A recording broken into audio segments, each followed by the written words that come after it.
அஊது பில்லாஹி மினஷ் ஷைத்தானிர் ரஜீம். பிஸ்மில்லாஹிர் ரஹ்மானிர் ரஹீம். அஸ்ஸலாமு அலைக்கும் வரஹ்மத்துல்லாஹி வபரகாத்துஹு. இன்னல் ஹம்துலில்லாஹ் அல்ஹம்துலில்லாஹி ரப்பில் ஆலமீன். நஹ்மதுஹு நுஸல்லி அலா ரசூலிஹில் கரீம் இலா யௌமிddin அம்மா பஅத். ஃபகத் கால அல்லாஹு தஆலா ஃபில் குர்ஆனில் கரீம் வல் ஃபுர்கானில் மஜீத். ஃபஅஊது பில்லாஹி மினஷ் ஷைத்தானிர் ரஜீம். பிஸ்மில்லாஹிர் ரஹ்மானிர் ரஹீம். எல்லா புகழும் இறைவனுக்கே. அல்லாஹுடைய அன்பும் அருளும் எம்பெருமானார் ரசூலை கரீம் ஸல்லல்லாஹு அலைஹி வஸல்லம் அவர்கள் மீதும் நம் அனைவரின் மீதும் என்றென்றும் நின்று நிலவட்டுமாக. ஆமீன். அல்லாஹுடைய கிருபையினால் அவனது நாட்டத்தினால் அல்லாஹுடைய இல்லமான நம் மதரசாவில் நம் அனைவரையும் ஒன்று சேர்த்தது போல் அல்லாஹு தஆலா சொர்க்கத்திலே உயர்ந்த சொர்க்கமான ஜன்னத்துல் ஃபிர்தௌஸ் என்கின்ற சொர்க்கத்தில் நபிமார்களோடும் நபி ஸல்லல்லாஹு அலைஹி வஸல்லம் அவர்களோடும் ஒன்று சேர்க்கக்கூடிய பாக்கியத்தை வல்ல ரஹ்மான் நம் அனைவருக்கும் தந்தருள் புரிவானாக. ஆமீன். நாம் எதை கேட்டோமோ எதை கேட்க இருக்கிறோமோ அதை நமது உள்ளத்தில் உள்வாங்கி அதை நமது வாழ்விலும் செயல்படுத்தி அதை நாம் மற்றவர்களுக்கும் எத்தி வைக்கக்கூடிய நன்மக்களாகவும் வல்ல ரஹ்மான் நம் அனைவரையும் ஆக்கி அருள் புரிவானாக. ஆமீன். ஹைர் அல்ஹம்துலில்லாஹ். போன வாரம் எதை பற்றி பார்த்தோம்? அல்லாஹ் கொடுத்த நிஅமத் என்னென்ன காரணத்திற்காக தடைபடுது அப்படின்னு சொல்லிட்டு ஒரு 6 காரணங்களை குறித்து நம்ம பார்த்தோம். 7 காரணங்களா? ஓகே, 7 காரணங்களை குறித்து நம்ம 6 காரணங்களை குறித்து நம்ம பார்த்தோம். அல்ஹம்துலில்லாஹ்.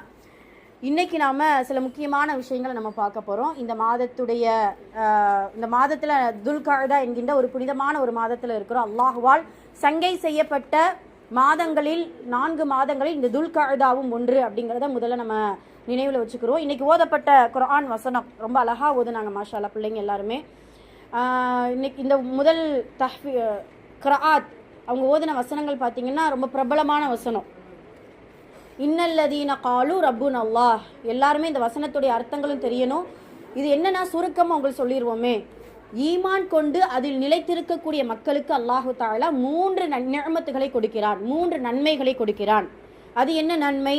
லா தஹாஃபு வலா தஹ்ஸனு வ அபிஷிரு பில் ஜன்னா. இந்த 3 நன்மைகளை அல்லாஹு தஆலா கொடுக்கிறான். எதனால கொடுக்கிறான்? ஈமான் கொண்டு ரப்புன் அல்லாஹ், அல்லாஹ் என்னுடைய இறைவன் என்று சொல்லி அதின் மீது நிலைத்திருக்கக்கூடிய உறுதியாக இருக்கக்கூடிய மக்களுக்கு, ஈமான்தாரிகளுக்கு அல்லாஹ் கொடுக்கக்கூடிய 3 விஷயம். லா தஹாஃபு, நீங்க பயப்படாதீங்க.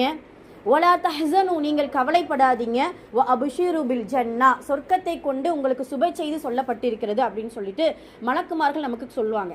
சரி, இதனுடைய அர்த்தங்கள் அல்ஹம்துலில்லாஹ். ஏன் இந்த 3 விஷயத்தை நமக்கு கொடுக்குறா, அதனுடைய பின்னணி என்ன அப்படின்னு நம்ம பார்த்தோம்னா, துன்யா, ஃபர்ஸக், ஆஹிரா. லா தஹாஃபு என்பது துன்யா, வலா தஹ்ஸனு என்பது ஃபர்ஸக், லா வ அபிஷிரு பில் ஜன்னா என்பது ஆஹிரா, மறுமை. புரியுதுங்களா? லா தஹாஃபு, இந்த துன்யாவில் நீங்கள் பயப்படவே வேண்டாம். இந்த துன்யாவை குறித்தும் இந்த துன்யாவில் எப்படி நாங்கள் வாழ போகிறோம், எதிர்காலம் எங்களுக்கு எப்படி இருக்கும் என்கின்றது உங்களுக்கு பயமே வர வேண்டாம். ஏன்? நீங்கள் ஈமான்ல உறுதியாக இருக்கிறீங்க, அதெல்லாம் நீங்கள் பயப்படாதீங்க. ஒலா தஹ்ஸனு, நீங்கள் கவலைப்படாதீங்க. ஏன் கவலைப்படாதீங்க? கபருக்குள்ளே போனதுக்கப்புறம் கபரில் அல்லாஹ் நமக்கு எப்படியான ஏற்பாடுகளை செஞ்சு வச்சுருப்பான்? நல்லவர்களாக இருப்போமா, தீயவர்களாக இருப்போமா, நம்மளை கபரு நெருக்குமா, நமக்கு கபரு விசாலமாக்குமா, நம்ம நல்ல முறையில் முன்கணக்கருடைய கேள்வி கணக்கு பதில் அளிப்போமா, சொர்க்கத்துடைய நறுமணங்கள் நம்மளுடைய கபருக்கு வீசுமா, இப்படிங்கிற எந்த கவலையும் நீங்கள் கவலைப்படவே வேண்டாம். ஏன்? நீங்கள் ஈமானோடு இருக்கிறீர்கள். வ அபிஷிரு பில் ஜன்னா, இந்த சொர்க்கத்துக்கு தானே இந்த பாடுபடுறீங்க. அந்த சொர்க்கம் கண்டிப்பாக உங்களுக்கு நற்செய்தியாக மறுமையில் கிடைக்கும். ஏன்? நீங்கள் ஈமானோடு இருந்தால் அப்படிங்கிறது அல்லாஹு தஆலா மலக்குமார்களை கொண்டு நமக்கு சுப செய்தியாக சொல்கிறான். அற்புதமான வசனம். அதனால் இன்ஷா அல்லாஹ் நம்ம அல்லாஹ்விடத்தில் ஈமானை பெற்று இந்த உலகத்தில் முஸ்லீம்களாக முக்மீன்களாக வாழக்கூடிய நமக்கு அல்லாஹ் கியாமத் நாள் வரைக்கும், ஏன் நம்மளுடைய மரண நேரம் வரைக்கும் அந்த இஸ்திகாமத் என்கின்ற உறுதியாக இருக்கக்கூடிய அந்த உறுதியான ஈமானை இன்ஷா அல்லாஹ் தரணும் அப்படின்னு சொல்லிட்டு அல்லாஹ்விடத்தில் அதிகமாக துஆ செய்யணும். இன்ஷா அல்லாஹ் அல்லாஹ் ஈமானோடு வாழ்ந்து ஈமானோடு மரணிக்கக்கூடிய பாக்கியத்தை தந்தருள் புரிவாயாக அப்படின்னு சொல்லிட்டு அல்லாஹ்விடத்தில் நிறைய துஆ செய்யக்கூடியவர்களாக இருக்க வேண்டும் இன்ஷா அல்லாஹ். அதுதான் அதனுடைய அந்த வசனம் உணர்த்தக்கூடிய பாடம். 2வது ஃபஜ்ர் சூரா ரொம்ப அழகா ஓதுனாங்க மாஷா அல்லாஹ். ஃபஜ்ர் சூராவுடைய சிறப்புகள் நிறைய உண்டு. அந்த சூறாவில் மனிதனுடைய குணநலம், மனிதன் நல்ல நியமத்துகள் அல்லாஹ் கொடுத்திருந்தா எப்படி அல்லாஹ் புகழுவான் என்கின்ற வார்த்தையும், அல்லாஹு தாலா நியமத்தை உடனே பறித்து விட்டால் அவனை எப்படி இகழ்வான், அல்லாஹை எப்படி இகழ்ந்து நினைப்பான் என்கின்ற வாக்கியமும் நிறைய வந்திருக்குது சூரா ஃபஜ்ரில். நிறைய அர்த்தங்கள் கொண்டது. அல்ஹம்துலில்லாஹ். இப்படியான பிள்ளைகளுக்கு நம்மளுடைய சூறாக்களை அவங்களுடைய மனதில் அதிகமாக நம்ம என்ன செய்யணும், மனனம் செய்வதற்கான முயற்சிகளை செய்யணும். இந்த வயது என்பது மனதோடு போராடக்கூடிய வயது. இந்த வயது என்பது மனதோடு போராடக்கூடிய வயது. உங்களுக்கெல்லாம் தெரியும், குழந்தை பிறந்த உடனே ஏன் அழுகுது அப்படின்னு கேட்டால் நிறைய காரணங்கள் அறிஞர்கள் சொல்லுவாங்க. ஏன் அழுகுது? அதில் இதுவும் ஒரு காரணமாக இருக்குது. இதுதான் முக்கியமான காரணம்.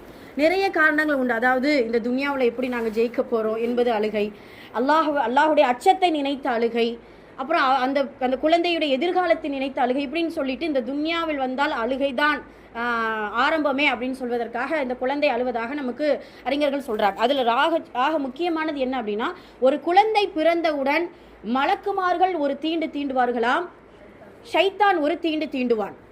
மலக்குமார்களுடைய தீண்டுதல் தொடுதல் என்பது இப்படியான நல்ல அமல்களில், நற்செயல்களில், குர்ஆனுடைய மனனம், குர்ஆனுடைய வார்த்தையை சொல்லும்போது மலக்குமார்களுடைய தீண்டுதல் அப்பொழுது பிரதிபலிக்கிறது அப்படிங்கிறத நம்ம புரிஞ்சுக்கிறலாம்.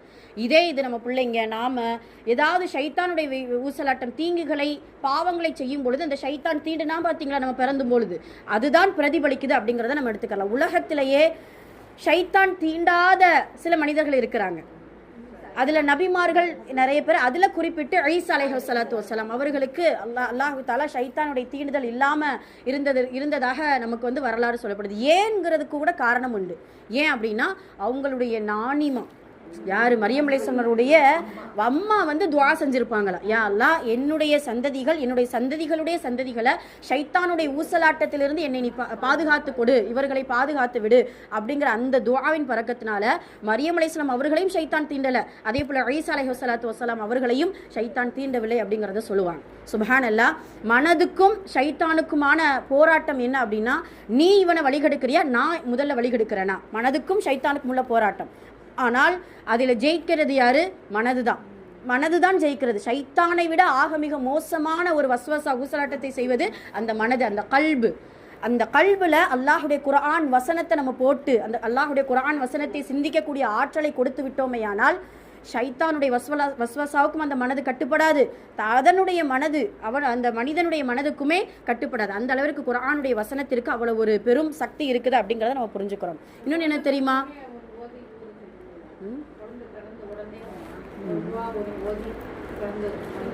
ஓதுவாங்க. ஆமாம், அந்த ஒரு துவா இருக்குது. மரியம் அலைஹிஸ்ஸலாம் அவர்கள் ஓதுன துவாவே குர்ஆன்ல இருக்குது. இன்ஷா அல்லாஹ் நம்ம சொல்லுவோம். அதே போல் இன்னொன்று என்னென்னா எப்படி இன்ஷா அல்லாஹ் அல்ஹம்துலில்லாஹ். ஆமாம்,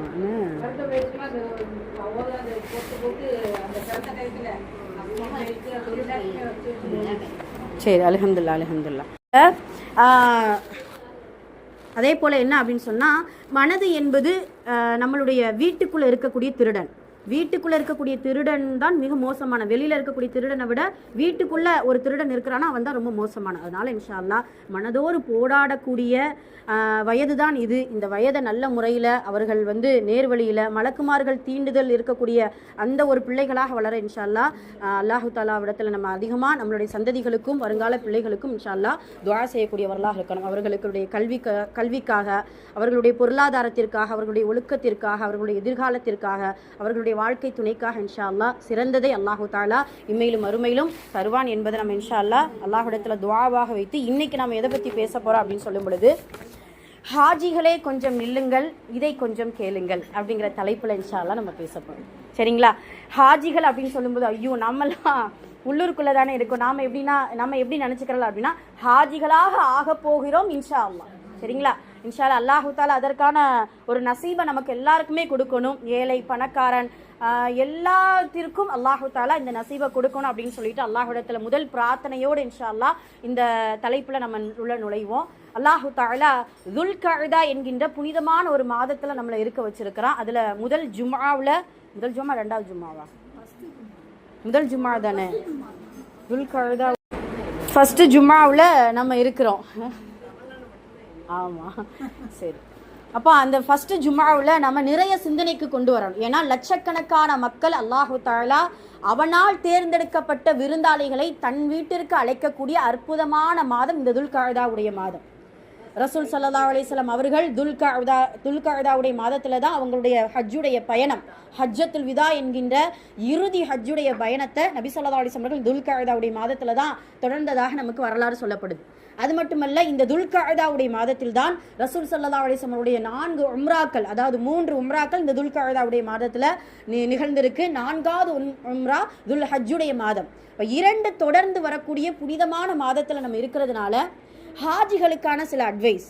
ஹாஜிகளாக இன்ஷா அல்லாஹ் நம்மளுடைய உள்ளத்துல நியத்தை வைத்து பேராசை கொண்டிருக்கக்கூடிய வருங்கால ஹாஜிகளுக்கான சில அட்வைஸ்களை இன்ஷா அல்லாஹ் நாம இன்னைக்கு சொல்ல போறோம். முதல்ல ஹஜ் செய்யக்கூடிய ஆசை எல்லாருக்குமே இருக்கணும். அதுதான் ஈமானுடைய உறுதியான ஒரு ஏற்பாடுங்கிறது கூட சொல்லலாம். ஏன்னா அல்லாஹு தஆலா இஸ்லாமிய தூண்களாக 5 தூண்களில் இது கடைசி தூணாக இருந்தாலும் இதுதான் ஆகச் சிறந்த அல்லாஹுடைய தேர்ந்தெடுப்பு என்பது இந்த தூண்ல தான் இருக்குது.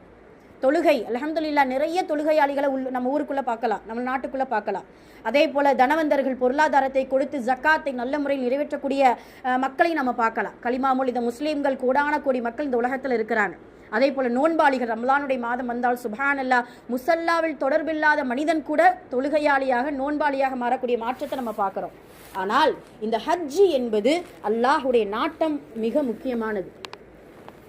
சரி, முதல்ல இந்த ஹஜ்ஜு நம்ம செய்யணும் அப்படிங்கிற அந்த நியத்து இருக்குல்ல, இதுக்கு ஒரு 4-5 விஷயம் சொல்லலாம். கண்டிப்பாக இந்த விஷயம், இந்த முயற்சி இருந்துச்சுன்னா கண்டிப்பாக நம்ம ஹஜ்ஜு இன்ஷா அல்லாஹ் நம்ம செய்வதற்கு அல்லாஹு தாலா நமக்கு ஒரு அழகான ஒரு ஏற்பாடை நமக்கு செஞ்சு கொடுப்பான். முதல்ல என்ன அப்படின்னு சொன்னால், ஹஜ்ஜு செய்யணுங்கிற நியத் ஆணித்தனமாக எல்லாருடைய உள்ளத்தில் இருக்கணும். நம்ம வந்தால் பார்த்துக்கிறலாம், ஆரோக்கியமும் பொருளாதாரமும் ஒன்று சேர்த்தால் பார்த்துக்கிறலாம், அல்லாஹ் நாடுனா பார்த்துக்கிறலாம் அப்படிங்கிறத விட நியத்து இருந்தால் எந்த அளவுக்கு அப்படின்னா, மூசா நபி கடலுக்கு முன்னால் நின்று கடலை கடந்துருவோங்கிற நம்பிக்கையோடு தான் நிற்கிறாங்க. அதனால தான் மூசா அலைஹிஸ்ஸலாம் அவர்கள் சொல்லுவாங்களே, இன்ன மஅய ரப்பி சயஹ்தீன், அல்லாஹ் என்னோடு இருக்கிறான், அவன் எனக்கு என்ன செய்வான், வழிகாட்டுவான் அப்படின்னு சொல்லிட்டு மூசா அலைஹிஸ்ஸலாத்து வஸலாம் அவர்கள் உறுதியாக நியத்து வச்சிருந்தாங்க. அதனால தான் அவ்வளவு பெரிய கடலை அவர்களால் கடக்க முடிஞ்சிச்சு. இப்ராஹிம் அலைஹிஸ்ஸலாம் அவர்களும் அப்படிதான், அவங்க நெருப்பு குண்டத்தில் விழுகும் பொழுது அல்லாஹ் என்ன காப்பாற்றுவான் என்கின்ற நியத்தின்கிறதுனால தான் இப்ராஹிம் அலைஹிஸ்ஸலாம் அவர்கள் காப்பாற்றப்பட்டாங்க. அதே போலத்தான் கடல் கடந்து நாடுகள் கடந்து பல லட்சங்களை செலவழித்து அல்லாஹுடைய இல்லத்திற்கு தரிசிக்கக்கூடிய பாக்கியம் எல்லாருக்கும் கிடைக்கணும் அப்படின்னா அந்த நியத் உறுதியாக இருக்கணும், அந்த ஆசை, அந்த பேராசை உறுதியாக இருக்கணும். இப்போ நியத் வைத்தோமே ஆனால் அல்லாஹ் நிறைவேற்றக்கூடிய பாக்கியத்தை அல்லாஹ் கொடுப்பான். 2வது ஸ்டெப்பு, நம்ம ஹஜ்ஜி செய்யக்கூடிய பாக்கியத்தை பெறணும் அப்படின்னா 2வது விஷயம் என்ன அப்படின்னு சொன்னால் தவக்குல். அல்லாஹ் மீது முழு நம்பிக்கை வைக்கணும். நம் மீதோ நம்மளுடைய பொருளாதாரத்தின் மீதோ நம்மளுடைய ஆரோக்கியத்தின் மீது நம்பிக்கை வைக்காம அல்லாஹ் மீது முதல் தவக்குல் வைத்தோமையானால் செருப்பு தைக்கும் தொழிலாளிக்கு கொடுத்த அந்த பாக்கியத்தை நமக்கு அல்லாஹ் கொடுக்க மாட்டானா? சுப்ஹானல்லாஹ். செருப்பு தைக்கக்கூடிய தொழிலாளிக்கு கூட ஹஜ் செய்யக்கூடிய பாக்கியம். எவ்வளவு ஒரு ஏழையாக இருந்த ஒரு சில வரலாறுகள் இருக்குது. இப்போ இப்படி இருக்கும் பொழுது அல்லாஹு தாலா அல்லாஹ் மீது முழு தவக்குல் வைத்தால் ஹஜ் செய்யக்கூடிய பாக்கியம் நமக்கு இன்ஷா அல்லாஹ் கிடைக்கும். 3வது என்ன அப்படின்னா, அல்லாஹுடைய நாட்டத்தின் மீது நம்பிக்கை வைக்கணும்.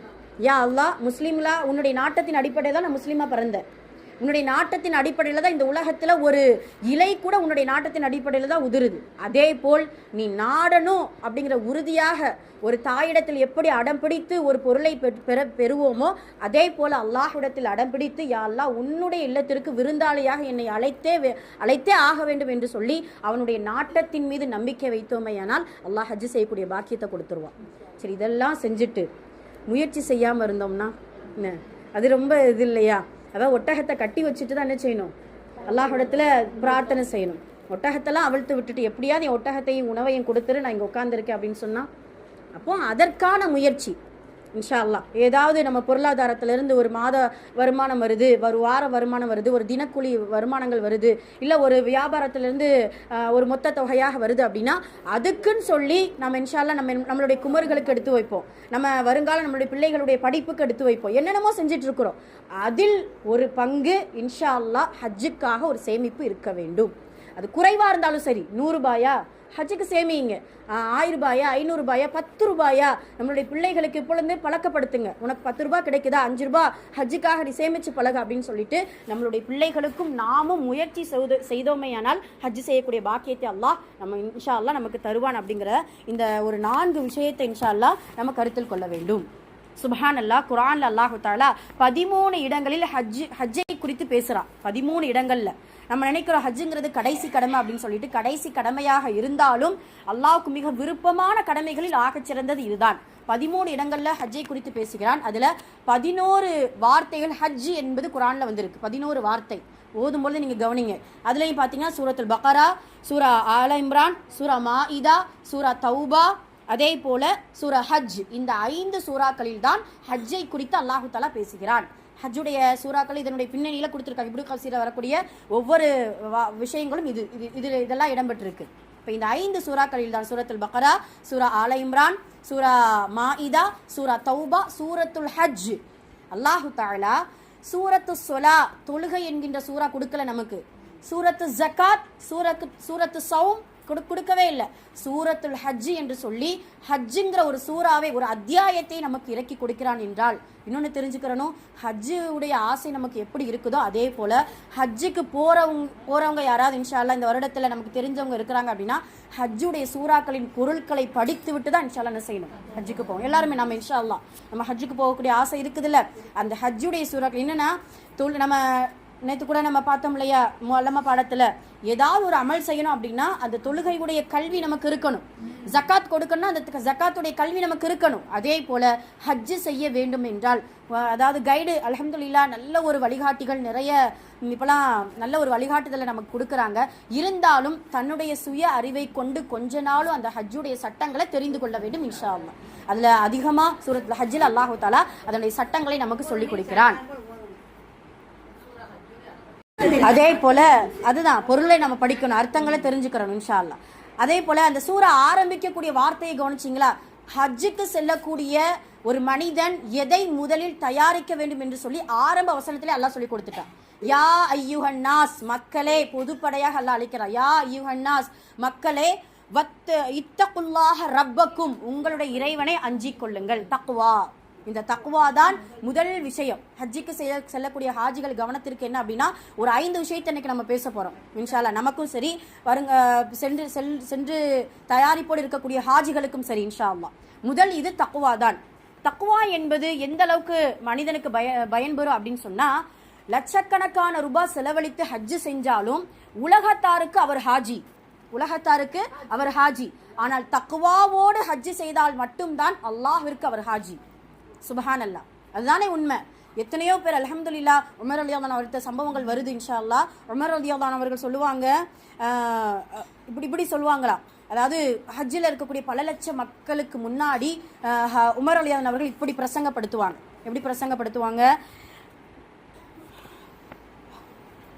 செட்டி குடிச்சுக்கோங்க, சரி கவனிங்க. இப்போ இரையச்சம் உடையவர்கள் தான் அல்லாஹ்விடத்துல கபூல் செய்யப்பட்ட ஹஜ்ஜை செய்யக்கூடியவர்கள் அப்படிங்கிறத முதல்ல நம்ம புரிஞ்சுக்கிறோம். இந்த இரையச்சம் என்பது இம்மையிலும் நமக்கு பலனளிக்கும், மறுமையில் நமக்கு மகத்தான ஒரு வெற்றியையும் அல்லாஹ்விடத்தில் பொருத்தத்தை நமக்கு பெற்றுத்தரும். எந்த அளவுக்கு அப்படின்னு சொன்னா, பயங்கரமான ஒரு நாள் அப்படின்னு சொன்னா இந்த கியாமத்துடைய நாள் தான். அல்லாஹு தஆலா இந்த துன்யாவில் கியாமத் நாளை ஏற்படுத்தும் பொழுதே எப்படி அல்லாஹு தஆலா குர்ஆன்ல அறிமுகப்படுத்துறான் தெரியுமா? அடிக்கடி நம்ம சொல்றதுதான், கியாமத் நாள் வந்தால் பால் குடிக்கும் குழந்தையை கூட தாய் மறந்து விடுவாளாம். அந்த அளவுக்கு ரொம்ப பயங்கரமான ஒரு நாளை எதிர்கொண்டுதான் நம்ம இருக்கிறோம். அதே போல கர்ப்பிணி பெண் தன்னுடைய பிள்ளையை ஈன்றெடுத்து விடுவாள், அவளே அறியாத அளவுக்கு. அந்த அளவுக்கு அல்லாஹு தஆலா இந்த கியாமத் நாளுடைய பயங்கரத்தை வச்சிருக்கான். அப்படியான பயங்கரமான நாளில் இரையச்சம் உடையவர்கள் வெற்றி பெறுவார்கள் அப்படிங்கறது அல்லாஹு தஆலா நமக்கு குர்ஆன்ல சொல்லி காட்டுகிறார். அப்ப அது மட்டுமல்ல, இந்த ஹஜ்ஜு செய்வதற்கு இப்ராஹிம் அலைஹிஸ்ஸலாம் அவர்கள் இந்த ஹஜ்ஜின் கதாநாயகராக இருப்பவர் யாரு? இப்ராஹிம் அலைஹிஸ்ஸலாம். இப்ராஹிம் அலைஹிஸ்ஸலாம், இஸ்மாயில் அலைஹிஸ்ஸலாம் அவர்களுடைய குடும்பத்தார்கள் எல்லோருமே இந்த ஹஜ்ஜுடைய கதாநாயகர்களாக இருக்கிறார்கள் அப்படிங்கிறது நமக்கான வரலாறு. அதுல பாத்தீங்கன்னா அந்த காலத்துல நமக்கெல்லாம் இப்பெல்லாம் ரொம்ப இலகுவான முறையில பயணங்கள்லாம் மேற்கொள்ளப்படுது. அதுல அத்தா இப்னு அபி ரபாஹ், யார் இவரு? மக்காவின் மாடப்புறா கஅபாத்துல்லாவையே தன்னுடைய இருக்கிடம், அதாவது இப்போ கஅபா முன்னாடி இருக்குன்னா அதுக்கு எதுக்கு பாத்தீங்கன்னா அந்த காலத்துல மண்களாதான், இப்பதான் டைல்ஸ் அது இதுன்னு பயங்கர பிரம்மாண்டமா நமக்கு செஞ்சு கொடுத்துருக்காங்க. இப்பெல்லாம் பாத்தீங்கன்னா மண் தரதான். அந்த மண் தரத்துல அப்படியே குட்டி குட்டி கூடாரங்கள் போட்டு அங்கங்க அமர்ந்துக்குருவாங்களா, வெயில் தாங்க முடியாம. இப்பதான் கீழே அப்படியே ஜில்லுன்னு இருக்குன்னு சொல்லுவாங்க, மேலதான் வெயில் அடிக்கு, அதுல கொடை எல்லாமே நம்ம சேஃப்டியோட தான் நம்ம இருக்கிறோம். அந்த காலத்துல இப்படிதான் அத்தா இப்னு அபி ரபாஹ் 70 ஹஜ் செஞ்சிருக்கிறாங்க. சுப்ஹான் அல்லாஹ், 70 ஹஜ். அதே போல சுஃபியான் இப்னு உயைனா என்கின்ற ஒரு மனிதர், இவங்கள தாபிஇ சஹாபாக்கள் செய்யறாங்க அப்படின்னா அல்ஹம்துலில்லாஹ் அவங்க மக்காவாசி மதீனா இப்படி இருக்கிறாங்க, செஞ்சிருவாங்க. இவங்கெல்லாம் தாபிஇ, அவங்களும் 70 ஹஜ் செஞ்சிருக்கிறாங்க. இதுக்கு முன்னாடி இந்த வரலாறு நம்ம சொல்லியிருக்கோம். அவர் ஒவ்வொரு ஹஜ்ஜின் இறுதியில் இப்படி துவா செய்வாங்களாம், யா அல்லாஹ் அடுத்த வருடமும் உன்னை நான் சந்திக்கணும், அதாவது உன்னுடைய வீட்டுக்கு நான் என்ன செய்யணும், விருந்தாளியா வரணும். 70வது ஹஜ்ஜில தான் அவர் என்ன செய்யற அந்த துவா கேட்கல. அல்லாஹுடைய ஏற்பாடு அதோடு அவருடைய இறுதி ஹஜ்ஜாக ஆகுது. அவங்களுக்கு அல்லாஹு தாலா மரணத்தை கொடுக்கிறார்.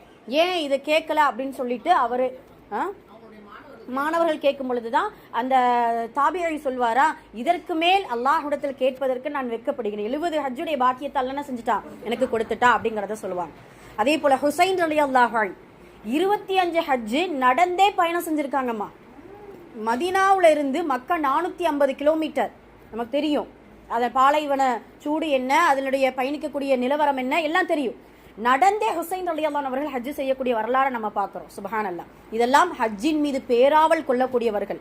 ஹாஜிகளாக இந்த உலகத்துல வாழணும், அல்லாஹுடைய விருந்தாளிகளாக அடிக்கடி நம்ம போகணும், நம்மளுடைய பாவங்கள் எல்லாம் மன்னிக்கப்பட வேண்டும் என்று பேராசை கொண்டவர்கள் செய்யக்கூடிய ஹஜ்ஜின் வரலாறாக நம்ம பார்க்கிறோம். நபி ஸல்லல்லாஹு அலைஹி வஸல்லம் அவர்கள் 3 ஹஜ் செஞ்சிருக்கிறாங்க இந்த துல்கஅதாவுடைய மாதத்துல. 3 உம்ரா. ஒவ்வொரு உம்ராவுக்கும் ஒரு பேருண்டு. உம்ரத்துல் ஹுதைபியா முதல் உம்ராவுக்கு பேரு உம்ரத்துல் ஹுதைபியா. இதெல்லாம் ஹஜ்ஜுடைய வரலாறு எடுத்து படிச்சு பாருங்க. அந்த சூரா ஹஜ்ஜுடைய அந்த சூறாவில் இந்த பின்னணிகள்லாம் கொடுக்கப்பட்டிருக்கு தப்சீர்ல. உம்ரத்துல் ஹுதைபியா முதல் உம்ராவுக்கு பெயர். இரண்டாவது உம்ராவுக்கு பெயர் உம்ரத்துல் கதா. கதா செஞ்சாங்களா, விரட்டி விட்டாங்களா? நபி ஸல்லல்லாஹு அலைஹி வஸல்லம் உம்ரா செய்ய விடாம விரட்டி விட்டாங்களா அந்த மக்கத்து குறைஷிகள். அதனால உம்ரத்துல் கதா இரண்டாவது உம்ராவுக்கு பெயர். மூன்றாவது உம்ராவுக்கு பெயர் உம்ரத்துல் ஜஹ்ரானா. ஜஹ்ரானா என்பது நபி ஸல்லல்லாஹு அலைஹி வஸல்லம் அவர்களுடைய அந்த இஹ்ராம் கட்டிய எல்லை ஜஹ்ரானா அப்படின்னு சொல்லக்கூடியது. உம்ரத்துல் ஜஹ்ரானா இது 3வது உம்ரா. இந்த 3 உம்ராக்களும் எப்போ செய்யப்பட்டிருக்கு? துல்கஅதா இந்த மாதத்துல செய்யப்பட்டிருக்கு. சுப்ஹானல்லாஹ். அதே போல 4வது உம்ரா உம்ரத்துல் விதா, உம்ரத்துல் ஹஜ்ஜத்துல் விதாங்கிறது மாதிரி உம்ரத்துல் விதா ஹஜ்ஜோடு செய்யப்பட்டிருக்கு. அது துல் ஹஜ்ஜுடைய மாதத்தில் நிகழ்ந்தது. ஆக இவ்வளவு சிறப்பான இந்த மாதத்துல நம்ம அமர்ந்திருக்கிறோம். அதனால இது ஹாஜிகளுக்கு முதல் அட்வைஸ் என்ன? இறையச்சத்தை நீங்கள் கட்டுச்சாதமாக கட்டிக்கொள்ளுங்கள். இன்ஷா அல்லாஹ் நாம இன்ஷா அல்லாஹ் ஹாஜிகளாக இருப்பதற்கான ஆசை உள்ளவர்கள் இறையச்சத்தோடு இந்த உலகத்தில் வாழ்ந்து இறையச்சம் கொண்ட உள்ளத்தை கொண்டு அல்லாஹ்விடத்துல பிரார்த்தனை செய்யக்கூடியவர்களாக இன்ஷா அல்லாஹ் இருக்க வேண்டும் அப்படிங்கிறத முதல்ல நம்ம புரிஞ்சுக்கிறோம். அதே போல 2வது ஹாஜிகளாக இருக்கக்கூடிய ஹாஜிகளாக மக்காவுக்கு செல்லக்கூடிய மக்களுக்கு 2வது அட்வைஸ், 2வது உபதேசம் என்ன அப்படின்னு சொன்னா, புகாரி ரஹ்மத்துல்லாஹி அவர்களுடைய முதல் ஆரம்ப ஹதீஸ் இன்னமல் அமாலு பின்னியாத் என்கின்றதின் அடிப்படையில் ஒவ்வொரு அமலுக்கும் அடிப்படை அவர்களுடைய நியத். என்ன நியத்துல நீங்க ஹஜ் செய்ய போறீங்க, என்ன நியத்துல ஹஜ் செய்ய போகணும்? யா அல்லாஹ் நீ அழைத்தாய் நான் வந்தேன், லப்பைக் அல்லாஹும்ம லப்பைக், அவ்வளவுதான். நீ அழைத்தாய் நான் வந்தேன். உன்னுடைய இல்லத்திற்கு உள்ள தூய்மையோடு இறையச்சத்தை சுமந்த உள்ளத்தோடு உன்னுடைய இல்லத்திற்கு நான் என்ன செய்யறேன்? வருகை தருகிறேன் அப்படின்னு சொல்கின்ற உயர்ரகமான நியத்தை கொண்டு இன்ஷா அல்லாஹ் அந்த பயணம் தொடரணும்.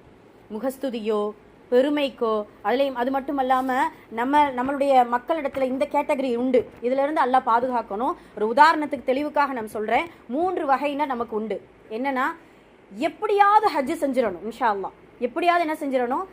ஹஜ் செஞ்சிடணும். ஆனால் அந்த ஹஜ்ஜில் வரக்கூடிய வருமானத்தை நம்ம என்ன செய்யறது இல்லை, கவனிக்கிறது. அதாவது ஹஜ்ஜி செய்யக்கூடியதற்கான ஏற்பாடு செய்யக்கூடிய வருமானத்தை கவனிக்கிறது இல்லை.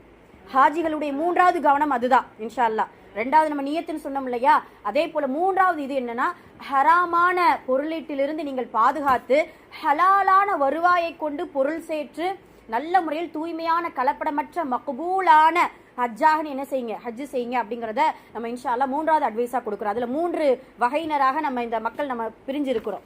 ஒன்று, எப்படியாவது ஹஜ் செய்யணும். ஏன்? அவங்க செஞ்சுட்டாங்க, உறவுகள் செஞ்சுட்டாங்க, இந்த ரிலேஷன் செஞ்சுட்டாங்க, அந்த அண்ணன் செஞ்சுட்டாங்க, இப்போ நாம் மட்டும் ஹஜ் செய்யாமல் இருந்தோம்னா நம்மளை என்ன நினைப்பாங்க அப்படின்னு சொல்லிட்டு எப்படியாவது பொருள் சேர்த்துருவோம். மஆதல்லா அதுதான் ஆக மிக மோசமான ஹஜ். அதைத்தான் உமர் ரலியல்லாஹு அன்ஹு அவர்கள் என்ன சொல்றாங்க தெரியுமா? அஸ்தக்ஃபிருல்லாஹ். இந்த வார்த்தையை கேட்கும்போது ரொம்ப உள்ளத்துல பயம் இருக்கணும். ஏன்னா ஒவ்வொரு அமல் செய்யும் பொழுதும் பயம் உள்ளத்தில் தாங்கி இருக்க வேண்டும். அந்த அமல் அல்லாஹ்விடத்துல கபூலாகுமா, நம்ம அமல் நல்ல முறையில செய்கிறோமா, இஹ்லாஸோடு செய்கிறோமா என்கின்ற உள்ளத்துல அந்த பயம் இருக்கணும். உமர் ரலியல்லாஹு அன்ஹு அவர்கள் சொல்லுவாங்க, சில பேருடைய ஹஜ்ஜை அல்லாஹு தஆலா அவங்க லப்பைக் அல்லாஹும்ம லப்பைக் என்று சொன்னால் லா லப்பைக் என்று சொல்வானாம் அல்லாஹ். நீ வர வேண்டாம், நீ ஆஜராக வேண்டாம், லா சஅதைக், அல்லாஹ் உன் மீது நாசம் உண்டாகட்டும். எதனால தெரியுமா? உன் ஹஜ்ஜை நீயே வச்சுக்கோ. ஏன் அப்படி அல்லாஹ் சொல்லுவான் தெரியுமா? இது உண்மையான சஹீஹான ஹதீஸ். இது என்னுடைய வார்த்தைகள் கிடையாது, ஹதீஸுடைய வார்த்தைகள். உமர் ரலியல்லாஹு அன்ஹு அவர்கள் அப்படி சொல்றாங்க. ஹதீஸுல் குதுஸ்ல வரக்கூடிய வார்த்தை. இப்ப சொல்லும் பொழுது ஏன் அவன் பொருளீட்டணுங்கிற எண்ணத்துல ஹராமை பார்க்காமல் ஹலாலுடைய பொருளை தேடாமல் கிடைத்ததெல்லாம் சேமித்து கொண்டு நானும் ஹஜ்ஜு செய்யணுங்கிற ஒரு நியத்து, வெறும் ஹாஜிங்கிற ஒரு பட்டத்திற்காகவும் முகஸ்துதிக்காகவும் அவங்க உறவுகள் செஞ்சுட்டாங்க, நம்மளை வந்து ஏளனமா பேசுவாங்கங்கிற எண்ணத்துக்காக ஹஜ்ஜு செய்யக்கூடியவர்களுக்கு இந்த நிலைமை. மஆதல்லா. இரண்டாவது வகையினர் யார் தெரியுமா? அல்லாஹ் பாதுகாக்கணும். இது முதல் வகையினர் இருந்தோ. ரெண்டாவது வகையினர் இருந்தும் பேசாம வசதி இருக்கும், ஆரோக்கியம் இருக்கும், ஹஜ்ஜு செய்யக்கூடிய எண்ணமே இருக்காது. மஆதல்லா. எந்த அளவுக்கு தெரியுமா? மரணம் வந்ததுக்கு பின்னால் மரணம் வந்துடும், ஜக்ராத்தோட நிலைமை, அதுல கூட அவங்களுக்கு என்ன செய்யாது, எந்த கவலையும் இருக்காது. அப்படியான மரணத்தை அல்லாஹுடைய தூதர் எப்படி எச்சரிக்கை செஞ்சிருக்காங்க தெரியுமா? பொருளாதாரம் இருந்து ஆரோக்கியம் இருந்து ஹஜ்ஜு செய்யாமல் மரணிக்கக்கூடிய அந்த முஸ்லீமுடைய மரணம் யூதனுடைய மரணத்திற்கு சமம். யூதனுடைய மரணம்னா உங்களுக்கு புரியுதா? குஃபுர்ல இருக்கிறாங்களா? குஃபுர் அதாவது இறை நிராகரிப்பாளர்களுடைய மரணம் தான் யூதனுடைய மரணம். அப்ப இறை நிராகரிப்பை கொண்டு மரணம் எய்வதற்கு சமம் அப்படிங்கிறத நபி ஸல்லல்லாஹு அலைஹி வஸல்லம் அவர்கள் நமக்கு எச்சரிக்கையா சொல்றாங்க. அப்ப இந்த இரண்டாவது வகையினராகவும் இருக்கக்கூடாது. அல்லாஹு தஆலா பொருளாதாரத்தை நமக்கு பரக்கத்தா நிஅமத்தா கொடுத்திருந்தால், ஹஜ்ஜு செய்யக்கூடிய அளவிற்கு நமக்கு ஆரோக்கியத்தையும் பொருளாதாரத்தையும் ஒன்று சேர்த்து கொடுத்திருந்தால் ஹஜ்ஜு செய்யணுங்கிற எண்ணத்தோடு இன்ஷா அல்லாஹ் புறப்பட்டு சென்று விடணும் அப்படிங்கிறது இரண்டாவது விஷயம். மூன்றாவது என்ன அப்படின்னு சொன்னா, பொருளாதாரமும் இல்லை, எதுவுமே இல்லை, ஆசையும் இல்லை. என்ன ஆசையும் என்ன செய்யல இல்லை, ஏதோ இந்த உலகத்துல பிறந்தோம், 5 வக்து தொழுகை அல்லாஹ் உள்ளூர்ல கடமையாக்கியிருக்கான், உள்ளூர்ல மட்டும் நம்ம என்ன செஞ்சுக்கிருவோம், தொழுதுக்குருவோம், ரமலான்ல மட்டும் நோன்பு வச்சுக்கிருவோம். ஹஜ்ஜா அவ்வளவு தூரம் போய் அது அந்த வெயிலுக்குள்ள கஷ்டப்பட்டு அந்த கூட்டத்துக்குள்ள நெரிசலுக்குள்ள சிக்கி இதெல்லாம் நமக்கு அப்படிங்கிற மாதிரியான எண்ணம் கொண்டிருந்தால் மஆதல்லா, அந்த எண்ணத்திலிருந்து அல்லாஹ் நம்ம எல்லோருடைய உள்ளத்தையும் பாதுகாக்க வேண்டும்.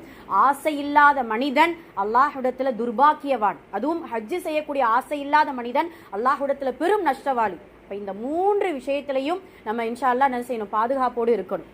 அப்ப மற்றவர்களுக்காக நம்ம ஹஜ்ஜு செய்யக்கூடாது. அதே போல ஹராமான பொருளை கொண்டோ ஹராமான பொருளை கொண்டு நம்ம ஹஜ்ஜு செய்யக்கூடாது, செய்ய முடியாது. ஆமாம், அது உண்மைதான். நம்ம வந்து அதாவது ஹஜ்ஜுக்கு போயிட்டு வந்தவங்களும் அவங்க சொல்கிற ஃபர்ஸ்ட் அட்வைஸு, ஆரோக்கியமாக இருக்கும்போது காலு நல்லா இருக்கும்போது என்ன செஞ்சிருங்க, போயிட்டு வந்துருங்க. சுப்ஹானல்லாஹ். ஆனால் அவங்க சொல்கிறது, ஏன்னா அவங்களாம் அனுபவத்தில் நம்ம நிறைய பாடங்களை கற்றுக்கிறலாம். அல்லாஹ் கொஞ்சம் டிலே ஆக்குறா அப்படின்னா அதில் நமக்கு ஒரு ப்ளஸ் ஹைர் உண்டு இன்ஷா அல்லாஹ்.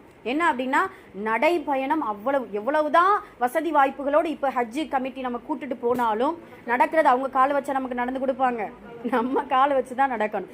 சஃபா மருவா, அந்த அரஃபா மைதானம், முஸ்தலிஃபா, அல்லாஹ் அக்பர், நடக்கணும் அவ்வளவு நடைகள் இருக்கணும். அதனால அல்லாஹ் தஆலா எல்லாருக்குமே ஆரோக்கியத்தை கொடுக்கட்டும். சில பேர் என்னன்னா கொஞ்சம் வயசானாலும் அவங்களுடைய நடை பயங்கரமா இருக்கும், அப்படி துரு என்ன செய்வாங்க, நடப்பாங்க. அந்த அளவுக்கு அல்லாஹ் தஆலா ஆரோக்கியத்தோடு நடக்கக்கூடிய சுய நினைவோடு அல்லாஹ்வை அதிகமாக திக்ர் செய்யக்கூடிய, அல்லாஹ்விடத்தில் அதிகமாக நெருக்கம் பெறக்கூடிய அமலை கற்றுக்கொண்டு இன்ஷா அல்லாஹ் ஹஜ்ஜு செய்யக்கூடிய பாக்கியத்தை இன்ஷா அல்லாஹ் கொடுக்கணும். ஆக முதல் விஷயம் தக்வா, இரண்டாவது விஷயம் நியத், மூன்றாவது விஷயம் ஹலாலான வருமானத்தை கொண்டு இன்ஷா அல்லாஹ் ஹஜ்ஜு செய்யக்கூடிய பாக்கியத்தை பெற வேண்டும்.